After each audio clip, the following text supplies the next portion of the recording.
Welcome to Rebuilding FC Kaiserslautern here in Germany and more importantly in the Bundesliga.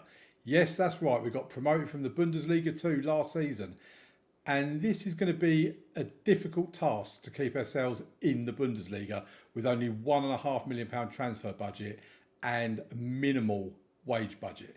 But let's see what we can do.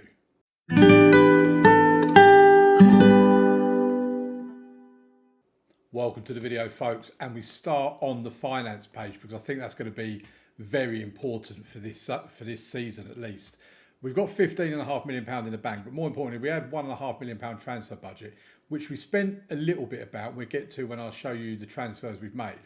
But the majority of this we did put into wage budget, and as you can see, we're £24,000 over our wage budget. If we go to the scouting screen, it tells you exactly what we are, 24.31 thousand over our wage budget. Now, I'm not overly concerned about this because if we can do well this season and perform a little bit above expectations, the board will kind of overlook that and we might even be able to make it up later on in the season when they come to you and ask you if you want to change your season expectations.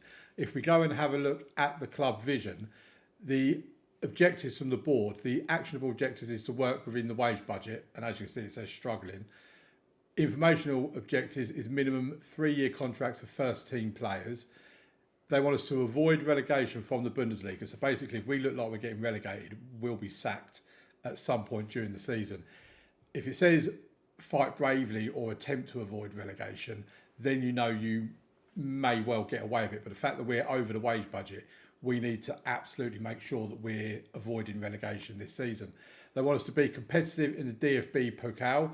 They're pleased with that already. We won one match, we're through to the second round.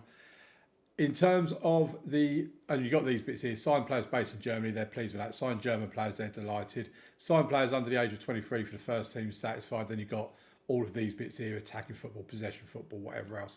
In terms of the supporters' objectives, develop players using the club's youth system, satisfied. We are going to attempt to do that this season because we have had the squad come to me complain. They're complaining about a lot of things. But they're complaining that we've not got enough depth. So I said we are going to be using youth, which we are. They want us to play attacking football, possession football, blah, blah, blah, blah, blah, then get the better of various different teams. If we have a look at the transfers, the transfer history, if we go back to this part of last season, there's nothing there. So it is literally here. We've not done a great deal. Our biggest signing was Formose Mendy from Amiens in France, Senegalese, 23 years old. He had 4 caps for them. He's a quality centre-back. We've paid £2.5 million for him. We've paid something like £500,000 up front. The rest of it is in instalments. As you see, he's starting for us. And yeah, he was basically our star signing of the summer, really. David Widlars from Bayer Leverkusen, 19 years old, can play left or right.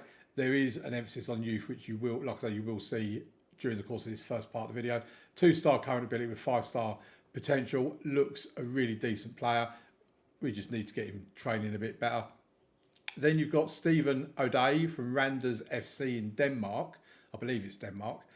He's a striker, 26-year-old Nigerian. He's got 2 caps for Nigeria. No goals for them, but he's got 2 caps. And yeah, he's come in on a free transfer and he's made 3 appearances. He's not particularly played very well. And they are 3 starts in the league as well.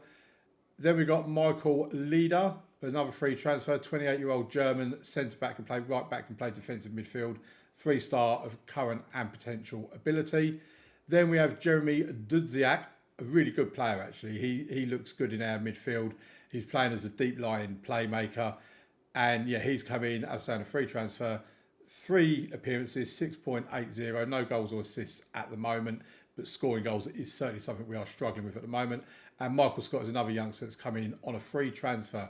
18-year-old German, can play left or right, got 3.5 to 4.5 star potential, 2-star current ability, can do a bit of crossing, a bit of dribbling, nice first touch.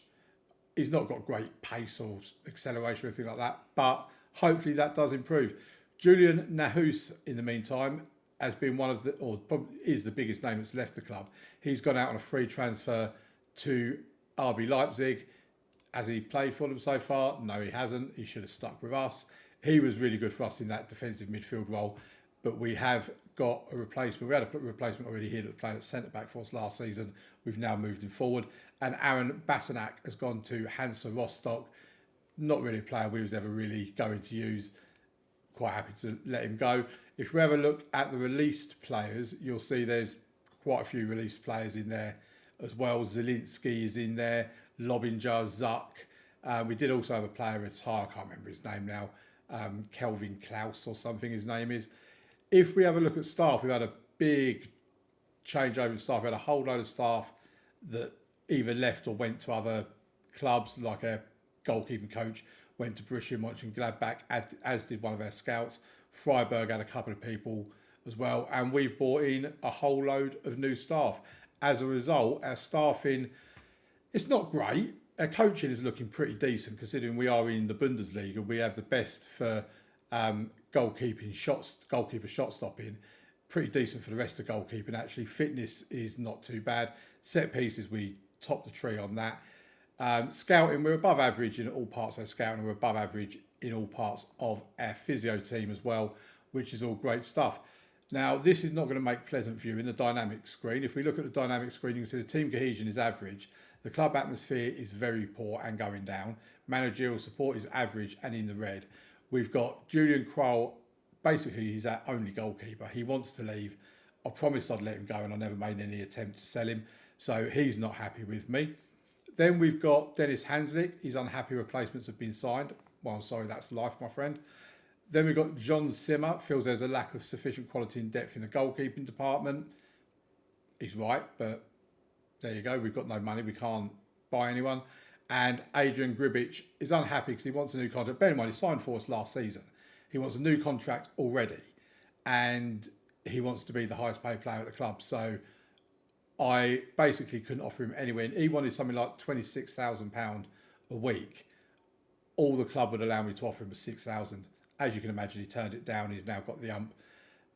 There's nothing I can do about it. What we do need to have is an option when you're doing this, the negotiations of a new contract, that you have the option to say, I don't have any money to give it to you. That option is not there. You have all these other options that just aren't true and just are never going to work. And it's only ever going to go one way. So now I just need to hope that if I'm playing him regularly, he just gets used to it. The problem is he's got 10 teammates that support him. If we have a look at our schedule, it's not an easy start to the season. We had a mixed bag of friendlies, but it's more about fitness than results. In terms of the DFB Pokal first round, we played against Regensburg. We did have basically a full team out there. We won the game 1-0. Stephen Aday got the goal in that game. If we have a look at the stats for that game, as you see, it weren't really a case of we run away with it or anything like that. It was a very close game, and a draw, it probably would have been a fair result. But we picked up the win. We move on to the second round where we play against Werder Bremen.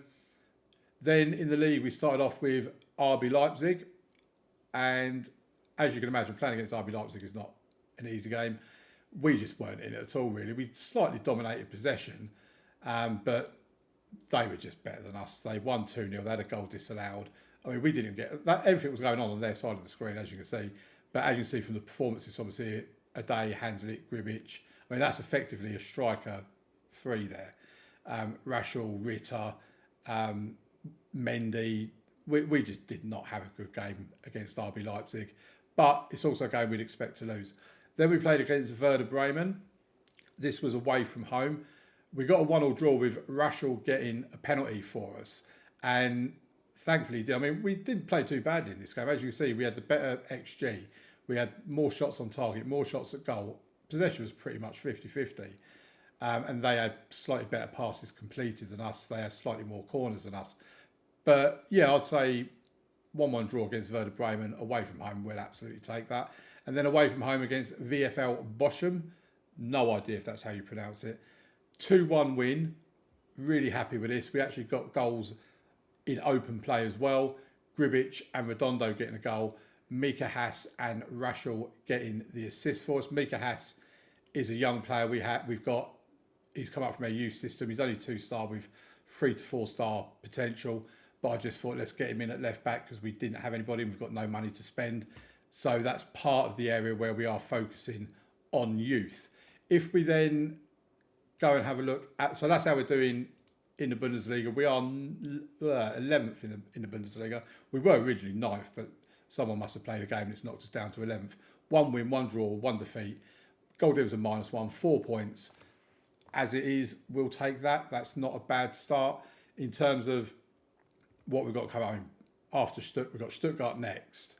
Then we've got Bayern. Then we've got Kiel, who are promoted with us. That is pretty much a must-win game. How are they getting on in the Bundesliga? They are rock bottom. Stuttgart are in the relegation zone. So we really need to try and get points from both of these 2 games. Playing against Bayern Munich's never going to be easy. Where are Bayern? There they are in the 7th position. And it was Leipzig, who we lost to on the opening game of the season, that won the Bundesliga last season. Leipzig do tend to do very well in Football Manager. So, yeah, that's what we've got coming up. In terms of injuries, it's been a nightmare as well. We've had 22 injuries, more injuries than we had at this time last season. And we've got the most injuries in the Bundesliga with 3 current ones at the moment. If we go to our tactics screen, it's the same tactic as last season. Julian Krul, though, is our goalkeeper. John Simmer, Alvedi, you'd be familiar with. Mendy is one of our new signings, 23 years old, that is in the centre of defence with him. Mika Haas, we've already shown you him, 19 years old as a left-back. Boris Tomiak was our centre-back last season. He is now in the centre of our midfield. 26 years old, he's a very, very decent player. Jeremy Dudziak, which I've already shown you as well, he's a 29-year-old new signing, 3 stars. He's decent. I do like him, actually. I think if he can get going this season and show us what he's got, I think he could be quite a special little player. Rashel we had last season. Grubic, you know of. Lucas Leibrook, we're trying to start out here. We need him to stop getting injured. 5-star potential, 19 years old. We want to see how he develops this season. Stephen Aday, you know about. Philip Hirscher. Michael Lyder, we showed you him as part of the new signings. We've also got Yassin Zor that we've brought into our squad. Central midfielder, 18-year-old, 3.5 to 4.5 star potential. David Schramm, who was in the squad last season as well, 18 years old, again 3.5 to 4.5 star potential. It might be easy if we actually go to a squad screen and show you the age profile on here. As you can see, 18 to 21-year-olds, we have all the way here. There's 8 players that are 18 to 21. One bit of advice I will give anyone that wants to play in the Bundesliga or German football: when you get to register your players, it's not like in England where you register 25, you can register 99 players. So basically, if you want any of your under-19s or your second team, your B team, so to speak, if you want any of those to be eligible to play for you in the league, you have to register them at the start of the season. You've got 99 spots to fill, so you might as well just register everybody. That's what I've done this season. I learnt my mistake from last season. So yeah, transfer window's closed. That's the position we're in. If we have a look at the season preview, we were bottom at the beginning, then we moved up to 17th, and now we're back down to bottom again. I'm hoping for around 12th, 13th, 14th as a finish. That's what I aimed for before we started doing this part 1 of the video. Basically, as long as we can finish 15th or upwards, then we're not going to get dragged into any relegations or relegation playoffs or anything like that. I have no intention of, or no belief that we're going to finish in the top half of the table or European places or anything daft like that. But yeah, it's going to be an interesting. Like I say, if we can finish where we are now, I will consider that a very, very successful season. So let's skip to part 2 and let's see how we've got on by the end of the January transfer window. And the transfer window has slammed shut. And it's been eventful. We'll get to how we're performing at the moment, but having a look at the finances, we have made a couple of transfers. There's also been a player go out on loan. Overall balance is 5.5 million. That's fine at the moment. It will have a bump up at the end of the season like it always does. Our transfer budget, at one point we were down to 0 in a transfer budget, and we were about £20,000 overspent. I'm not sure how this has now suddenly increased actually. But yeah, we were about £20,000 over our budget. And the board decided to offer me some transfer budget. And I wanted to reject it because I just kind of thought, what's the point in having a transfer budget when I'm £25,000 over my wage budget and can't spend it. But I accepted it. They gave me 1.1 million. I put all that into the wage budget, and we were then overspent by about £2,000-3,000. Then we got an offer come through for one of our players on loan. So I said to them, you can have him on loan for the rest of the season if you're prepared to pay £100,000 or 100% of his wage budget. They agreed. That was nearly £12,000 taken off us. We were back to being underspent again. If we go to the actual transfer centre, it was Richmond Tashi who's gone out on loan. He weren't getting any game time. So he went out on loan to FC20, I believe he's gone to, for a loan fee of £170,000. And like I say, there's an optional fee for 2.3 million. I doubt they're going to take it, but if they do, that'd be wonderful. It'd be 2.3 million in our bank. And yeah, he went out. Lowering our wage budget meant we could bring some players in. So my first port of call was for a new goalkeeper, a backup goalkeeper. And we picked up Ivan Martinez on loan. Not on loan, on the free. Absolute bargain, because 3-star current ability, 4-star potential. He's got a value of upwards of 3.3 million. We're only paying him £6,500 a week in wages. And he's basically as good as our number one goalkeeper, Julian Kroll, I think his name is. So, yeah, I just thought, at the time, I'm like, is this going to come in that he's actually 1-star or something? I can't believe I'm getting him uncontested on a free transfer. But yeah, he came in, he was previously at Unionistas, had a decent enough season. He's been a bit of a journeyman in Spain, and now he's come to Germany. And then we brought in Rabbi Matondo for £675,000. At this point, we had just over £1 million in our transfer budget. I'm not sure how we got it, but it was there. So we brought him in for £675,000. He can play on both wings. He's very quick. I mean, his pace and acceleration at 18 is just fantastic. He's been quite the journeyman. He started off his career at Cardiff and then went to Manchester City for £500,000. Then Schalke bought him from Man City without him even playing a game for £8 million. Don't know why they would have spent that. He then went on loan to Stoke, went on loan to Club Bruges or Cercle Bruges. Then he went to Rangers for £3 million. He spent a couple of seasons with them, and now he comes to us for £675,000. So he's actually generated just over £12 million in transfer fees over his career, and not really done anything for it, if we're quite honest. So yeah, 2 players in, 1 player out, and if we look at the Bundesliga itself, we are currently 11th in the table, so we are actually performing quite well, even though when we look at the fact we scored 20 goals in 20 games, we are really struggling to score goals. Our defensive record is actually pretty decent, only conceding 24 goals. We're actually, 3, 4, 5, 6, we're actually 7th in the list of best defensive teams. So, actually, no, that's the wrong way round, isn't it? There you go, that's where we need to be. So, we're actually very decent for our defensive record as well. So I'm quite happy with how we've played defensively. It's just scoring goals has just been so hard. And if we have a look at the schedule, go up to where we actually started, you would have known about these from when you was here in part 1. So we had Stuttgart, it was a 1-1 draw, Lucas Leibrook, a young 19-year-old, getting the goal in that game. Then a 1-1 draw with Bayern Munich. I was actually really delighted with that. I thought we was going to get an absolute hammering, but in front of 72,000 people as well. Stephen Adoy, a new striker, getting I think he's only got about 5 goals this season. Then against Kiel, the team one of the teams that come up with us along with Schalke, we won 1-0, a Tobias Raschel penalty. Then a 2-0 defeat against Borussia Mönchengladbach. Then a 1-1 draw with Schalke. Then a 2-0 win against Union Berlin, a result I was very pleased with in that. Lucas Leibrook and Stephen Aday getting on the score sheet as well.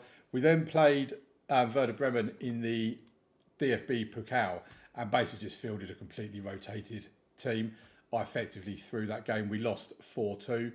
Then we lost 3-0 against Borussia Dortmund. And around this time, we had a very unhappy squad.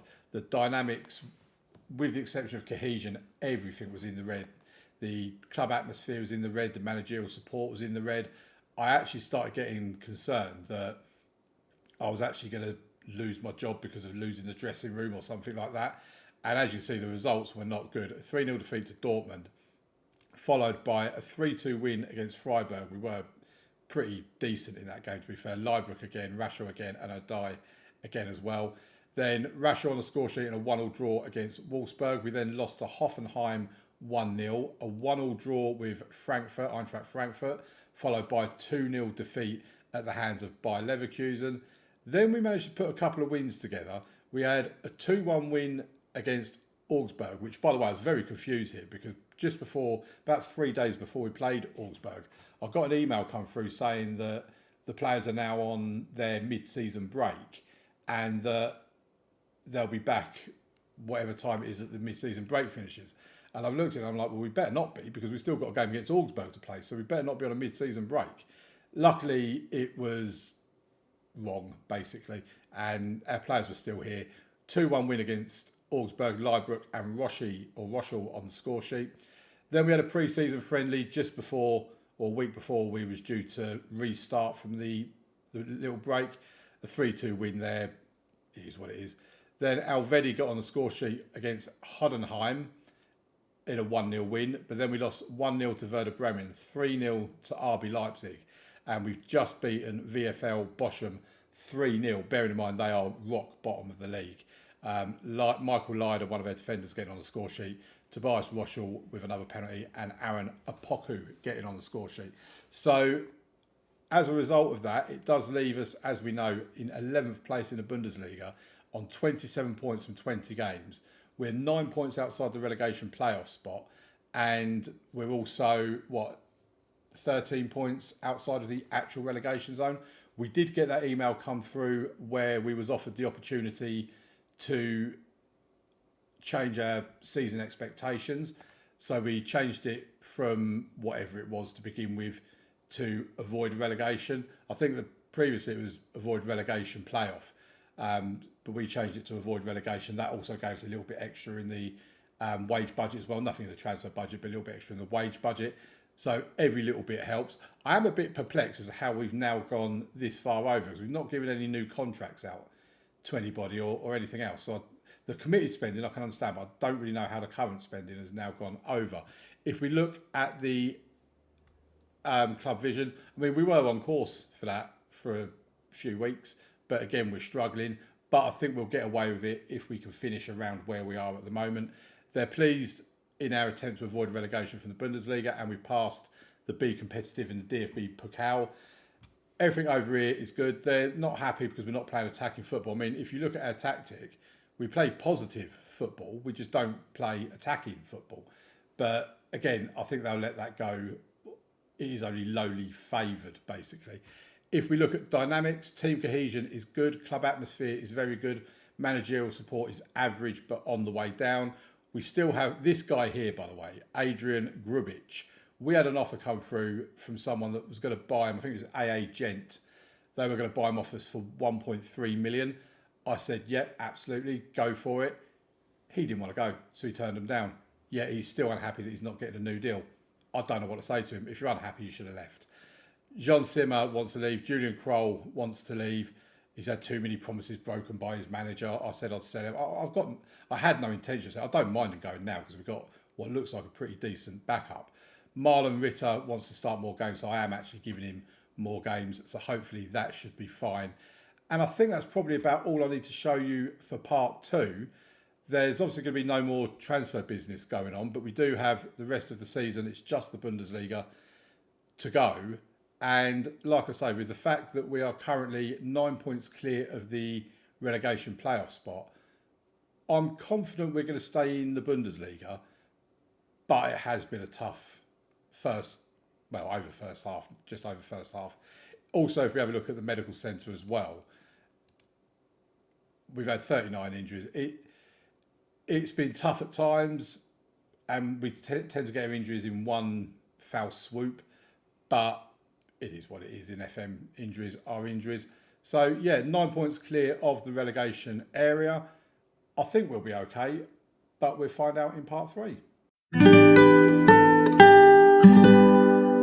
And we have finished mid-table-ish. I mean, technically mid-table would be ninth, I suppose, but I call mid-table anywhere between 8th and 10th. So really happy with that, actually. If we actually look at the table in full, 12 wins, 9 draws, 13 defeats in those games, a goal difference of -3. We're still not scoring a great deal of goals. If we actually look at the table in its entirety, so we can actually see the goals scored and all that sort of stuff. Here we are with 35 goals scored in 34 games, 38 goals conceded. I'm really happy with our defensive record. You know, defensively, again, we're around the mid-table end. You know, there's obviously teams better than us, but we are around the mid-table end. If we go by goals scored, however, then we are very much in the bottom half of the table in terms of goals scored. So the aim for next season is we need to improve what we are going forward, which if we look at our team, I mean, Philip Clement wouldn't usually be in there. That would usually be someone like Marlon Ritter. Usually we'd have Dudziak in there, but we've had to play Dudziak as left back. He's just picked up an injury on the last game of the season. But he might be a player we carry on with in midfield just by a better quality left back, because if we scroll down to who our usual left back is, Mika Haas, I mean, he's 1.5 star of current ability with 2.5 to 3.5 star potential. I don't think he's really going to get to the level that I was hoping he would do. He's not greatly improved or anything during the course of this season, and an average rate of 6.57 from 27 appearances. Has got 4 assists, but that's nowhere near the level we need it to be at. And really, I mean, if we go to our squad screen and we sort by average rating, our best player is Foremost Mendy with a 7.01 in all competitions. We've got a few 6.9s, then we've got a couple of 6.8s, then you're into like the 6.7s and 6s, and it just goes down and down and down. If we have a look at appearances, by the way, obviously our goalkeeper tops the appearance chart with 35 appearances in all competitions. Jan Alvedi, ever present this season, 34 appearances. Rashel as well with 32, 31 for Dudziak, 30 for Mendy. If we go further down, we've got players like Wildars, who we bought in the summer, 20 years old. He's got potential to be 4-star, but yeah, we bought him in. It was on a free transfer, so we haven't lost anything, and he's just not really featured. So he might be a player that we look to move on in the summer. We have got a bit of an overabundance of attacking players. Same applies as well. Oh, that's not the one I wanted. To Michael Scott, who again we bought in. He's got a value of up to 2.6 million. 4-star potential. He could be pretty decent. Maybe we need to give him a little bit more game time. He's only made 4 appearances and they were all subs appearances. But again, if we're not going to use him, maybe we cash in and get a bit of money for him as well. We have had our budgets set for next season. We'll look at those in a moment. What we'll do now is just go back to the Bundesliga a moment, because obviously in part 1 of the video next week, we're going to be bringing players in, getting players out, all that sort of stuff. What we need to get better at is we need to be taking a leaf out of Heidenheim, because they finished 8th in the league. And I think you can probably say they're unlucky to not finish higher, because Tim Kleindienst, something like that, Tim of Heidenheim, 25 goals this season, absolutely romped to the top goal scorer of the Bundesliga. They've also got Jan Nicholas Besti with 15 assists. He's a left winger. And if you actually look at him, you look at Tim, for example, they bought him in for £3 million from Gent. And if we bought someone for £3 million and we got that kind of a goal return from them, I would be really, really happy with that. He's got really good mentals, really decent physicals as well. And then if we look at Jan Nicholas, left winger, as I say, look at the history, £300,000 from Regensburg, 12 goals there, 8 goals there. They've clearly, I would say they were maybe playing him in a more central position, don't know, but he's somehow gone from being a pretty decent goal scorer to an absolute assist king. And you've even got Tim down here as player of the match as well. That's a couple of examples of transfers we need to do, especially on the tight budget that we have. talking of tight budgets, we have got the budgets for next season, and we've got a transfer budget of 11.5 million. We've got a wage budget of 379,000. So as things stand at the moment, we've got about £50,000 spare in the wage budget, which really isn't much. So we will need to move some of this about, but we'll get to that in next week's episode. But at least we've got a little bit of money to play around with, which is a lot better than what we had this season with like 1.5 million or whatever it was, something stupid like that. But the concern I have is until we get some proper money, then we are going to struggle. If we look at our wage budget, for example, go to the team detailed and go down to salary per annum, we are rock bottom on the salary per annum. We spend £14.2 million a year, Kiel 14.8, Heidenheim, to be fair to them, they only get 20 million as well. It's only when you get up to the top ends. I mean, the aim of this series is to win the Bundesliga. How are we meant to compete with the likes of Bayern, Dortmund, Leipzig? You know, them three teams, especially with over £100 million in wage budget, is absolutely mental. I mean, Bayern Munich spend over 10 times the amount that we do. So, yeah, it's going to be really tough to actually get us to win the Bundesliga. And I've got to be honest, I don't think we're actually going to do it. But we'll see. You know, we've done it with Blackburn, so let's hope we can do it with Kaiserslautern. Right, what we'll do now is we'll get to the end of season review, and then we'll go through the schedule, how we got on in the second half of the season, all that sort of stuff. Okay, here we are then for the end of season review. No little trophy for us here, unfortunately. It shouldn't take too long to get through this either. So in terms of the new arrivals, foremost Mendy has been given the star signing.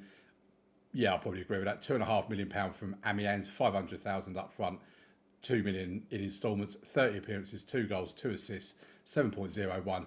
He's been pretty decent actually. I can't deny that. Jeremy Dudziak, I've actually been really pleased with him. We got him in on a free transfer from Hertha Berlin, 6.94 rating after 31 appearances, 3 goals, 2 assists. As a defensive midfielder, he's actually been, again, pretty decent. Then Stephen Aday, who, you know, the board are delighted with it because it's a free transfer. What did I think of this goal? That was an A- because we had to pay money for him. But Stephen Aday, 35 appearances, 12 goals, 1 assist at 6.77. We want more goals. Maybe he will be better next season. We got him in from Randers. I'm not sure. We struggle scoring goals.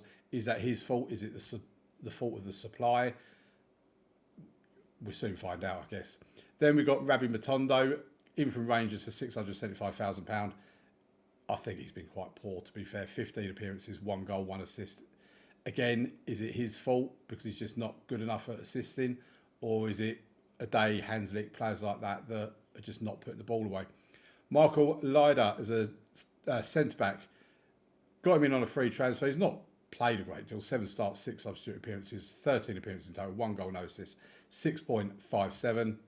Michael Scott, winger from Bayern Munich on a free transfer, not really played. He's not even got a rating. David Wildaz, pretty much the same. Ivan Martinez, a backup goalkeeper that could actually end up being our number 1 goalkeeper. He's 23 years old. The other guy wants to leave. He could well end up being our number 1. So we'll hold off on judgment for him because he could prove to be a good player for the future. In terms of players out, we've had Spafik go out. Nahus went out on a free transfer. The board are not happy with that. I'm not happy with that either, to be fair. Basanach, Bunning, Zuck and Luthi have all left the club. No transfer fees for any of these, and that's, again, something we need to get better at doing. We need to start getting transfer fees for these players. Then we've got a season to remember. Avoid relegation from the Bundesliga was the aim.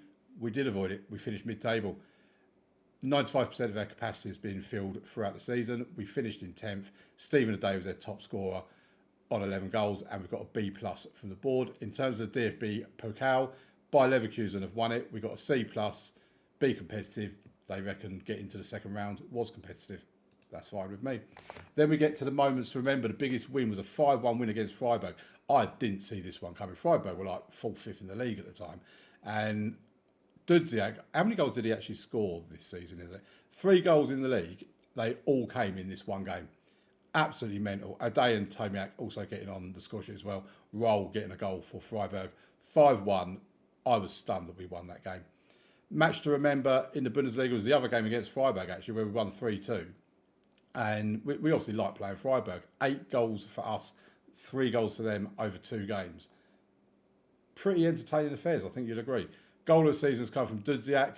That'll obviously be against Freiburg, since it's the only game he scored in. Provides a perfect finish to an excellent team move by scoring a curling shot. Was a nice goal. Then we get to the finances. Some of these will go up and down now because we are into the second season. Club reputation is 3.5 stars. Stay in that by the looks of it. No new sponsorship deals. But sponsorship has gone up by about £200,000 from last season. That'll be because we're in the Bundesliga. Broadcast revenue is still... This baffles me. So we're obviously in the Bundesliga. Last season, with it being Bundesliga 2, I kind of understood it. But we're in the Bundesliga and we get no broadcast revenue. Is there no TV deal in the Bundesliga? We'll have a look at the schedule to see if there's any games on TV. Because if there is, then surely we should be getting something by way of broadcast revenue. Because if we're not, then who is getting it? Corporate and hospitality, slight increase on that. There was a big increase in competition prize money. That's with us being in the Bundesliga again. And matchday commercial and retail was slightly up as well. £3.82 million in merchandise sales. 27,636 shirts have been sold. The biggest sellers were Hanslick, Matondo, Raschel, O'Day and Dudziak. In terms of how we lined up, this was our best 11 according to Football Manager. Kral in goal, Haas and Zimmer in the fullback positions, Alvedi and Mendy in the centre, Tomiak, Raschel and Dudziak in here. Probably, yes, I'll do it. Yeah, I do agree with that, actually. Leibrook and Hanslick out wide with O'Day up top. And then we get to the accolades. The record breakers. I mean, Boris Tomiak has broken the record for the worst discipline. Not sure that's something to celebrate, but he's got 12 yellow cards. He's probably leaving this summer as well. It's a shame because he's one of our best players, if not our best player. The youngest ever player, Eric Idrissu, is getting a lot of people, including Bayern Munich, wanting to give us like £200,000 to £300,000 for him. And I just kind of looked at him and thought, if people are wanting him, he must be pretty decent. Had a look at him. He's got 17 for finishing, for example. He's 4.5-star potential striker. We gave him 3 starts in the Bundesliga. As you can see, 6.50, no goals, no assists. He weren't really tearing anything up, but he is only 16. So what I want to do next season is give him another few games, whether it's in the Cup or the Bundesliga or whatever else. And then hopefully by the end of season 5, he's in our first team squad. That is the pathway that I've kind of laid out for him on a youth contract at the moment, of course. Then we get to the player awards. Foremost Mendy is the fans player of the season. The young player of the season is also foremost Mendy. The signing of the season is also foremost Mendy. Goal of the season is Jeremy Dudziak. Top goal scorer Stephen O'Day. Most assists Tobias Raschel. I mean, that says it all. Most assists 5. He was top of the assist charts with 5 assists. We're clearly not scoring enough goals. Most player of the match awards Julian Kroll with 3. We don't get many of those. Highest average rating, foremost Mendy. Most passes completed per 90 minutes, foremost Mendy. So foremost Mendy basically clean sweep of the awards for this season. History in the making. Kaiserslautern looked sharp right out of the gates. Few would have expected this outcome, but they gave themselves a chance and have reaped the rewards. Kaiserslautern, thanks to a great run way back at the start of the season, proved much better than people had expected. And then we get the manager timeline, which is what it is. And yeah, so that has been the end of season review. Let's just have a look at a few more things before we round the video up. Right, an update on the supporter profile for you. The supporters' influence on the board remains high. We've gained 10,000 social media followers. The hardcore has dropped to 12% and the fair weather has risen to 15%. That's basically stayed the same. In the team meeting we had with the players, we said that we want to avoid relegation next season. That's what the board are asking for. If we actually have a look at the club vision, they're devastated that we're not signing players that are based in Germany. It's probably because they're really expensive. You know, well, I say really expensive. For a club that's got no money, they're very expensive. So we are having to go outside of that. We have signed German players. They're delighted with that, though. Playing attacking football, satisfied. They were disappointed in that previously. I've not changed anything, so I don't know why they've changed their belief on that. then play possession football, they're pleased. Make the most of set pieces, they're very pleased. And play high tempo pressing football, they're delighted with that. Work within the wage budget, we are now on course. We weren't early on in the season, as you know. We've already looked at the finances. We've seen what we've got, 43 million in the bank, basically. Transfer and wage budget being what it is. In terms of the dynamics, the team cohesion is good. Club atmosphere is very good. Managerial support is average. I'm a bit offended by this. I can't lie, considering I've got us from Bundesliga 2, got us promoted in the first season and a mid-table finish in the second. I kind of think I deserve a bit better, but I have upset quite a few people as well. And we're probably looking at most of these are going to have to leave in the summer, even though in a lot of cases they are our best players. Not this guy, not even him either, but Tomiak, Krul and Zimmer, them three, if we look at it on here, they are among our best players. Tomiak is brilliant as a defensive midfielder. He can also cover for Mendy and Alvedi as centre-back. Krul is our number one goalkeeper, but like I say, we're probably going to be playing Martinez next season if Krul does indeed end up leaving. And Zimmer as our right back, he's a pretty decent right back, 6.93 average rating. 1 goal, 2 assists is not really what I'm looking for. I mean, those of you that watch my unemployed journeyman videos and also my bottoms up series when that was out, I love an attacking right back. He's not getting anywhere near the numbers that I want from some of the right backs, so maybe I do need to look elsewhere. But like I say, that's all going to be in next week's video. Don't think there's really anything else that I need. Oh, show you the youth intake actually, while I remember about it. So this is our youth intake. It's been an excellent intake. And you look at it, I mean, we've got 2 5-star potential players here. We've got 5-star potential, that's 3 5-star potential players. A ball-winning midfielder, a centre-back and a winger, all 5-star potentials. If you are looking at doing a youth development save, I would actually recommend Kaiserslautern because they seem to have a really decent youth setup here, and they have recently agreed to improve the youth recruitment and all that sort of stuff as well. We've also got 4.5 star here, 3.5, 4, 3.5, 3.5. So we've got a good array of talents here in our youth setup, and then we've got a couple of lesser potential players here. If we actually have a look, we've got a strong under-19 squad.